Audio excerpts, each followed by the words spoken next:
Welcome everyone to the live stream. Happy Saturday. Hopefully you're having an awesome day. Hey Linda, how's it going? It's always good. Always good. So we are going to be talking about a really cool Father's Day gift if you decide, right? And that's getting a hair analysis. Now, why this topic? Why this topic? Hmm. That's my printer in the background, so I got some idea what questions we're going to be talking about. Cheating. Um, so, why are we talking about hair analysis? Well, for exactly that reason. This past month has been interesting. It seems to be a common issue. So, this is how I pick the topics for some of these Saturdays that we've got going on, Gary, is that this seems to be something showing up in the office. And talking about the quality of one's hair or the lack of hair or, just anything about hair seems to be very, very important to people. And I think my own idea about some of that is coming from the amount of stress Yeah. everybody's been feeling in society. And the spring is always a busy time of year. And Right. you could always say that there's shedding by our pets and ourselves of our hair at this time of year. Hmm. So it's a good topic. Cool. So you'd mentioned previously that it's a diagnostic tool, which I think that's really cool. Another tool to be able to use is diagnostics. And it's so. Can you tell us, as a diagnosis of illnesses or ways to go and find where illnesses are? Could you kind of maybe elaborate that this is a diagnostic tool?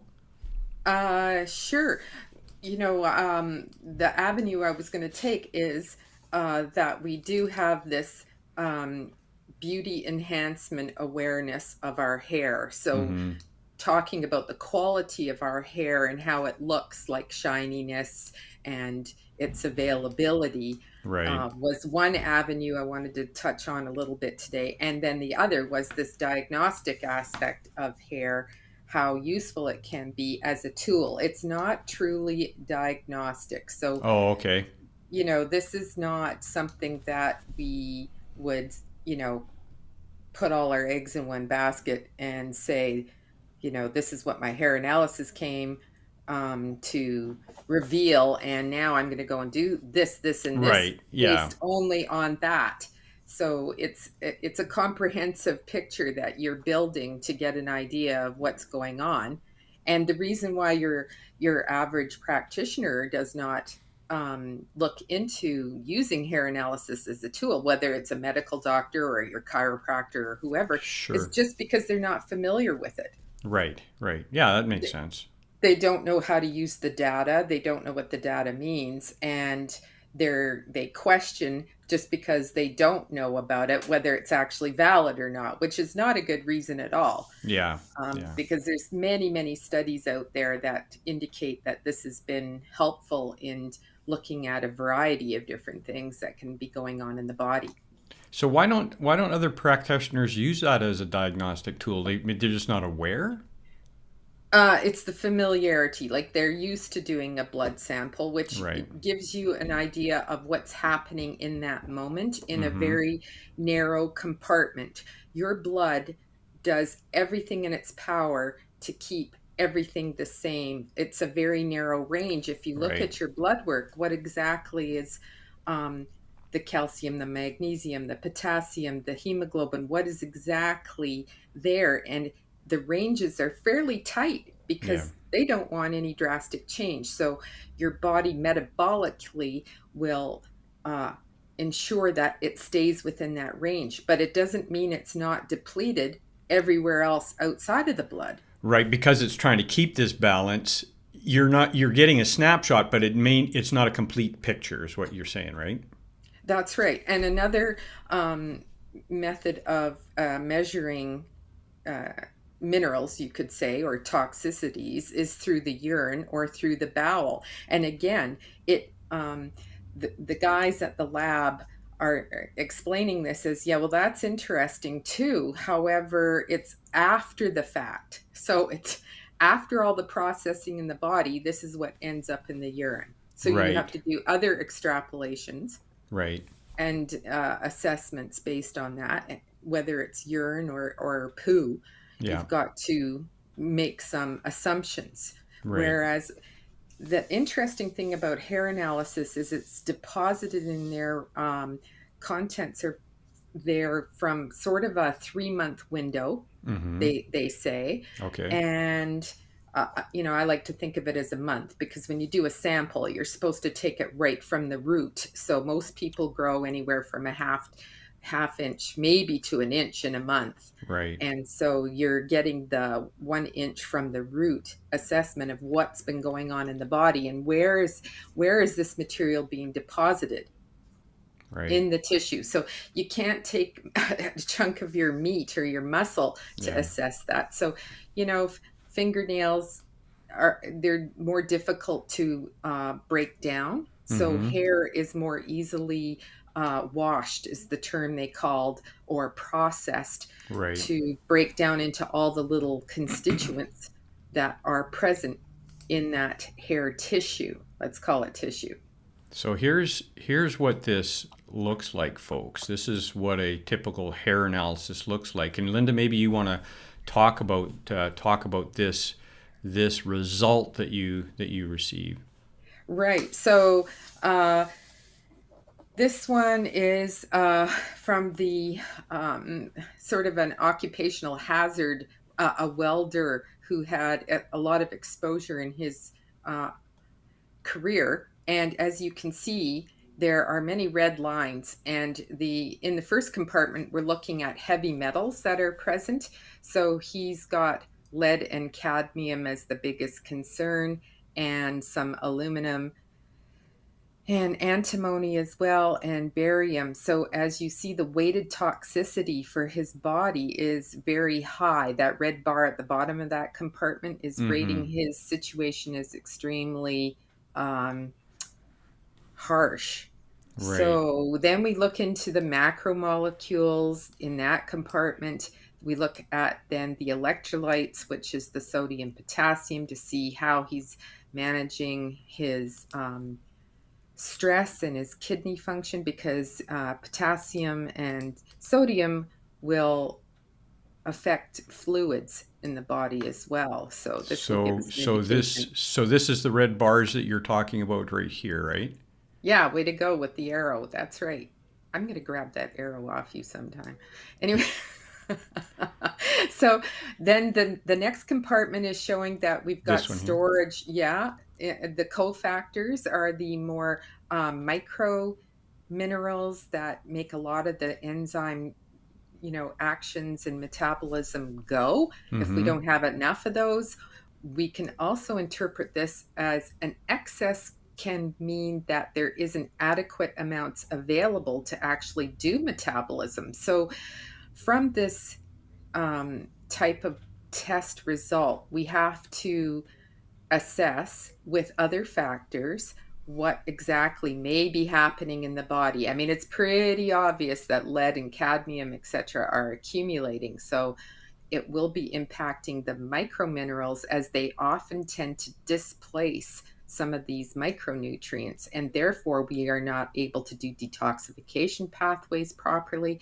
And we will have impact on many things: cardiovascular system, the nervous system, the immune system. So, looking at it as sort of a pattern of what's Mm-hmm. happening versus the actual number or value that's being presented is Right. very important when we're looking at these types of test results.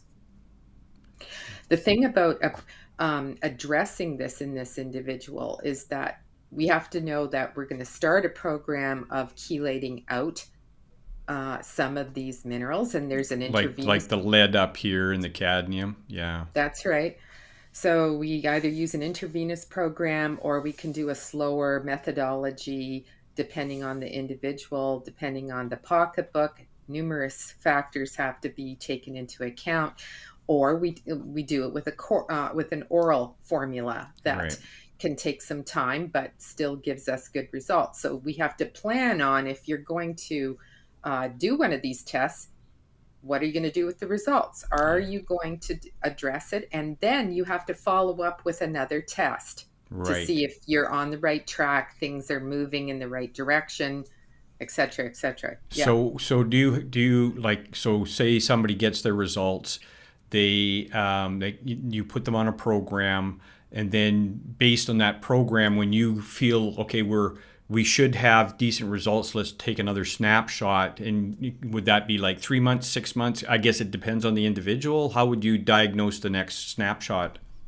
Yeah, I think, you're going to look at a maximum of 6 months in this case, Right. probably even 3 months, because you want to see some shift beginning to Right. happen with, the effort that the person is doing to reduce these metals in their system. And you don't know what symptomology. This fellow was presenting with a tremor, and his nervous system obviously was under a lot of pressure in his case. Mm-hmm. And I've had other people show up as skin conditions, or I've had other people with asthma or cardiovascular concerns. So Wow. it depends on the person Yeah. as to how they're going to present with this. So it can show up anywhere. I think it's one of these opportunities, no matter what we're working with, and particularly in preventative health care. I mean, why do Yeah. you want to always wait for symptoms to show up? Why not Sure. find out where there may be weak areas that you can improve? Yeah. Um, and as more and more responsibility starts to fall on the individual in our healthcare system to look after oneself, unless of course you're at the point of 911 emergency care, you're left to looking at all the different things available that could help you have a longer, healthier, more fulfilling life. So Yeah. So all of these that's all of these tools, we've talked about some over the last few weeks, so like 23andMe to get your DNA, kind of get a high level picture, and then we start drilling down into, blood work that you can get from your doctor, which they can get to you, and you can look at that in conjunction with hair, and all of these things kind of fit a puzzle, which allows you to put a program of movement towards good health from a preventative nature. Correct? Is that kind of the goal? yeah, As that's opposed to, because I think, you correct me if I'm wrong. Our culture has kind of taught us, if you will, that we go when things are bad. So we we kind of leave things until they're bad. So that's kind of a mindset that really needs to be shifted in us, that we don't wait. well. I'm going to throw something there. Sure. It's not necessarily culture. No. It's human nature. Okay, that's fair. We don't really do anything until we absolutely have to. Yeah. So it's more of a, not a culture thing. It's more of a human nature thing. We just kind of procrastinate off until it gets bad. Yeah, Yeah. And I basically. and I've seen that. I've seen that in my business. Where people will put things off until it's kind of, I call it the rock in the shoe syndrome. Until, okay, the rock's there, you notice it, but you keep going, and then and it's not until it's like, okay, I can't even walk anymore. I better go and take that pebble out, kind of syndrome. And I find that in business all the time. And so in your health practice, I'm sure that's you. Well, That's a, that's human nature. yeah, exactly. We kind of wait until we got a blister there, and then maybe that puts us over the edge to wanting to do something about it. The other arm of it in healthcare is that we are so used to having free healthcare, and the slogan of you get what you pay for. I hate to say it, but it's kind of going down that pathway of, if you're not investigating things for yourself. I mean, your medical doctor is being paid to do the necessities of what the healthcare system is laid out as being cost efficient Right. for them. Right. That's where it's headed, because we've enjoyed a healthcare system that has been able to cover off on a lot of the basics of emergency medicine. But Mm-hmm. as far as focusing on preventative health, because for a lot of reasons. Like there's not a lot of agreement about what should be the basic focus for preventative health, and yet they have taken a stab at that. Back in the 70s, it started with participation: get out there, get I some remember that. exercise, and stop smoking. I mean, those are still they're cornerstones of chronic health, if you can believe it. You got to exercise, not smoke. Now we're starting to add in more focus on alcoholism, drug abuse, mental health, and the last thing that seems to always show up is diet. You know, Mm. so you can exercise all you want, but if you're drinking and smoking and not eating well, it's going to catch up with you. Somewhere along the line, right? Yes. So the focus in healthcare hasn't been that way, and looking at these extraneous tools to help figure out a health problem Hmm. have been the last on the list because they don't feel the data is there to support. And let's face it, they're not exposed to this information in their training in a lot of cases. For sure. For sure. So this this has been an interest of mine. It was a Russian professor that was teaching us in naturopathic college 25 oops, did I say that, how many years ago that was? Was that my outside voice or my inside voice? And I just found it fascinating because I wasn't exposed to it as information as a pharmacist. Hmm.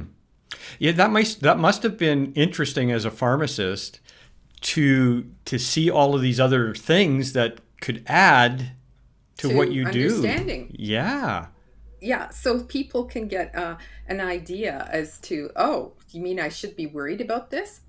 Uh, Hmm. Gee, I thought I was okay working as a golf pro out there and being exposed to all the pesticides and chemicals and fertilizers they put on the grass, for Yeah. instance. And Yeah. it may be okay for one person because they have metabolic pathways through genetics that allow them to process those types of chemicals. However, you could be the type that just a small amount of exposure has a huge effect on you because Hmm. those metabolic pathways aren't your favored ones. And what can you do to enhance those is interesting information to me. Yeah. Uh, why wouldn't you want to know that sort of detail and just find out, more? Uh-oh. We lost him. There's also a really there's another good, if you have it there, Gary, I also sent you a test result that was on malabsorption. So if our gut health and our diet isn't there, we're going to have limited minerals. I think it's one of the other tests that I put on there if you happen to find it. Okay, hang on But it here. shows, instead of all those red lines being to the right extreme, um, it will have all of those lines shifted over to, as I'm looking at it, to the left, meaning in the mineral area. So Up this, here? yeah, so that you've still got the occupational welder there. There's Yeah. another one I sent you that is called um, malabsorption Oh, syndrome. okay. Yeah, If you can zip that one, I let don't me know. see if I can find it. But yeah, all of these things contribute to investigating more and us understanding more. There it is. So this person still had an issue with mercury, which the welder didn't seem to have on a first test. Right. Now, as you repeat tests and you start a program of chelation and start drawing these stored uh, negative uh, heavy metals or minerals into your bloodstream, it will deposit in fast growing tissue of the hair. So Right. that's why it's important to do a follow up test to just see, as things um, are treated or made available to the body, how it will present them more in a hair sample. Sure. Sure. That makes sense. So this person is showing some deficiencies. People are concerned about their immune system. I always focus on looking at what the selenium levels are as that is an important mineral for the immune system. So down over here. Hmm. Yeah. So that person was just reaching an acceptable level. And as you can see, molybdenum is another, or moly. I always say it molybdenum, but everybody has their own Yeah, way. that's how I say it too. And you can see that they have low calcium and magnesium. In this situation, depending on this person's age, I might have also suggested that they have a bone mineral density done just to see in what condition their bones are. Calcium is displaced by lead. So, Mm. lead would be a significant um, mineral to examine in osteoporosis, for example. Right. But anyways, there's there's lots of things to learn off of one of these Yeah. um, assessments. But I suggested it as a Father's Day gift because what do you get these guys that have everything? So Yeah. why not take Yeah. them down the path of looking a little bit further and showing your love because you want them to be healthy. That's it right there. Yeah, Hmm. I've done the hair analysis and definitely, it definitely showed stuff on me. So I'd highly recommend. The reason I kind of zipped out for a second is found this Oh, cool! You're getting them 23 done. 23 and me. So going to do the big picture and then do the got the hair analysis and get the blood analysis from the doctor and kind of get a good rounded picture of what's happening out here, and because I'm totally more into the preventative stuff than I used to be. It seems like when you get older, you seem to do that. But I wished if I could do a Back to the Future zip back, I would be focusing more on these things as opposed to at my age when things start falling apart. Oh It's like, dear. okay, I could have been a little smarter when I was younger, and had a little bit better grip on my health, and instead of being carefree. So I totally agree with you, Linda. Preventative is the way to go. In fact, we should get a T-shirt made up, some kind of a Promotional. yeah, some kind of Get people looking deeper yeah, sooner instead of waiting till the 11th hour. But there'll be people on this show as well that are curious to hear about hair from the perspective of like, but okay, I can get a hair analysis done, but I still want to know why my hair is falling out or what can give it some nice shine. Are hair products important? Yada yada. So let's make a few comments about that. yeah, So, in my investigation preparing for this show, I figured, you know what, we could do probably a bigger program just on hair sure, because it's like our skin, it's like any other organ. So, hair, from the perspective of an indication of health, in a study that was done, um, men volunteered information that the thing that they noticed mostly about a woman is her hair. mm-hmm, They will comment on, she had nice shiny hair, or yeah, I like the color of her hair. So that was a bit of a surprise to me to hear that it was that high. I mean, we hear people comment on face or the smile or their eyes, but it was 44% that said that that was their number one noticement about their partner. Now that's not the same for the female to the male though. You're hoping? Come I'm on. hoping. I'm a little shy and follically challenged here, so hopefully it's not the same way. Yeah, and a comment about that is, energetically speaking, this is the important thing: is we we look at hair as an extension. It takes a lot of vital energy to produce that protein to be pushed out through the skin, and the yogas talk about the hair as reaching out into our natural environment, out to the aura, out to the cosmic. Mm-hmm. And it's like our antenna to the unexplained. So the unexplained will then provide back to the hair, to the brain, further information. So Well, I'm that's definitely why got a I've definitely got a communication problem issue. here. Issue, But then yes. But then again, it's all about if people shave their hair, often it can be a ceremony or a ritual representation of shifting into something new Well, or I'm starting shifting in something new. every week. I shift into something new then. There you go. Yeah. So and the interesting thing about hair is that they believe that it absorbed phosphorus and vitamin D from the sun. Oh, So really?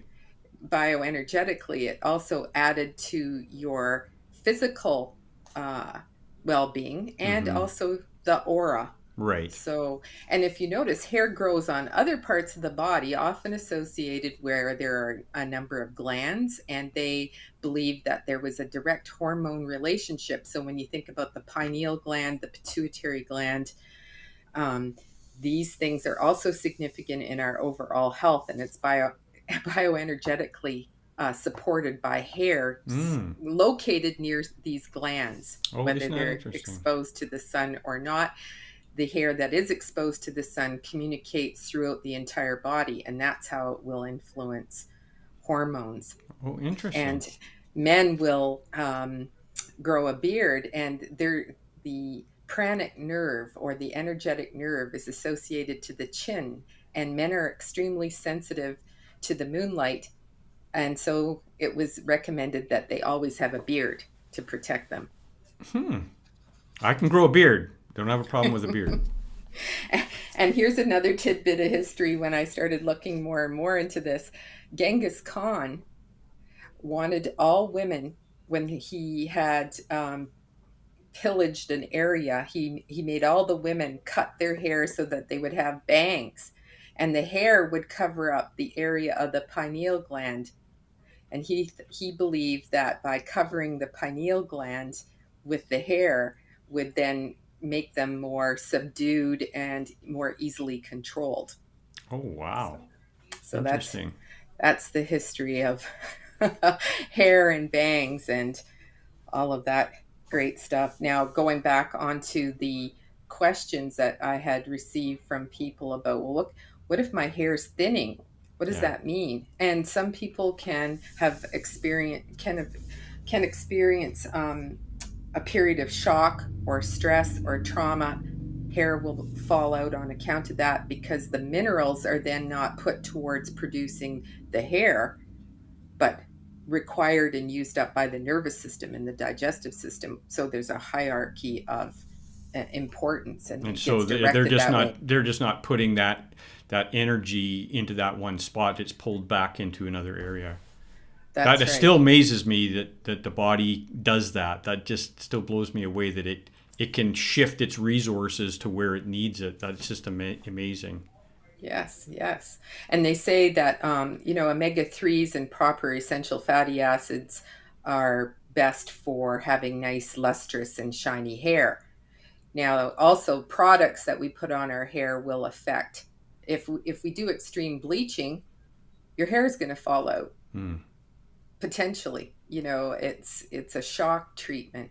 If you're there's a lot of discussion about parabens and sulfates, and the interesting thing that it I don't know, I haven't been able to look at the journal of cosmetic science. I didn't even realize there was one, Hmm. but there are studies there that are showing the pros and cons of excess shampooing or conditioning.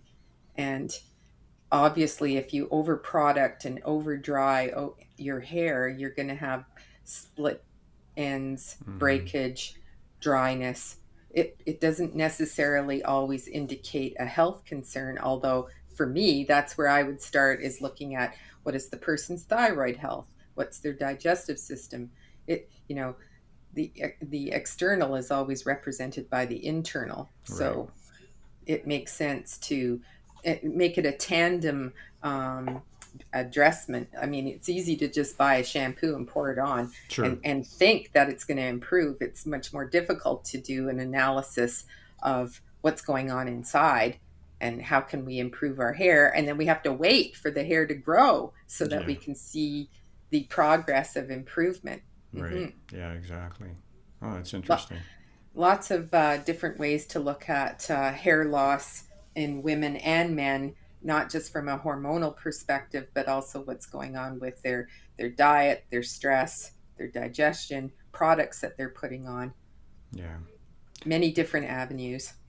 So folks, if you're looking for a gift, and most women aren't like this. Most women aren't definitely not like guys and leave it to the last minute. But if you want to have an extra gift, Mm. I don't know. Do you have gift cards or anything that they can purchase online I don't know how would they go We about would figure it out. They can figure just it? contact me and we'll make it simple and easy. And it's Yeah, for the month of June. It's not just for this for weekend this week. or today. Yeah, The month of June, I'd like to offer them a opportunity to do a hair mineral analysis test and also get a consultation on the results for awesome, that same awesome. Yeah, fee. yeah. Because you're Mhm. without the consultation, it's really you're going to look at it like I did and go, okay, What does this mean? what does this mean? It's like looking like a map from a foreign country, going, okay, yeah, that's cool, but what does this mean? So by all means, put that on your list. You can just type up a gift card or something like that, and then you can connect up with Linda and make arrangements. But I highly recommend it. There were things that I found that I didn't realize, and I think it's an important thing to do. Any other last remarks before we close this live stream, Linda? No, hair's the thing. Here's the thing, and I wish I had some, but that's for another day. Anyways, everyone, have yourself a great weekend and Father's Day, and enjoy the weather. It's the sun's peeking out right now, so enjoy the weather and all the best. Thanks, Linda. Thanks, Gary. Yeah, bye everyone. Take care. Bye bye.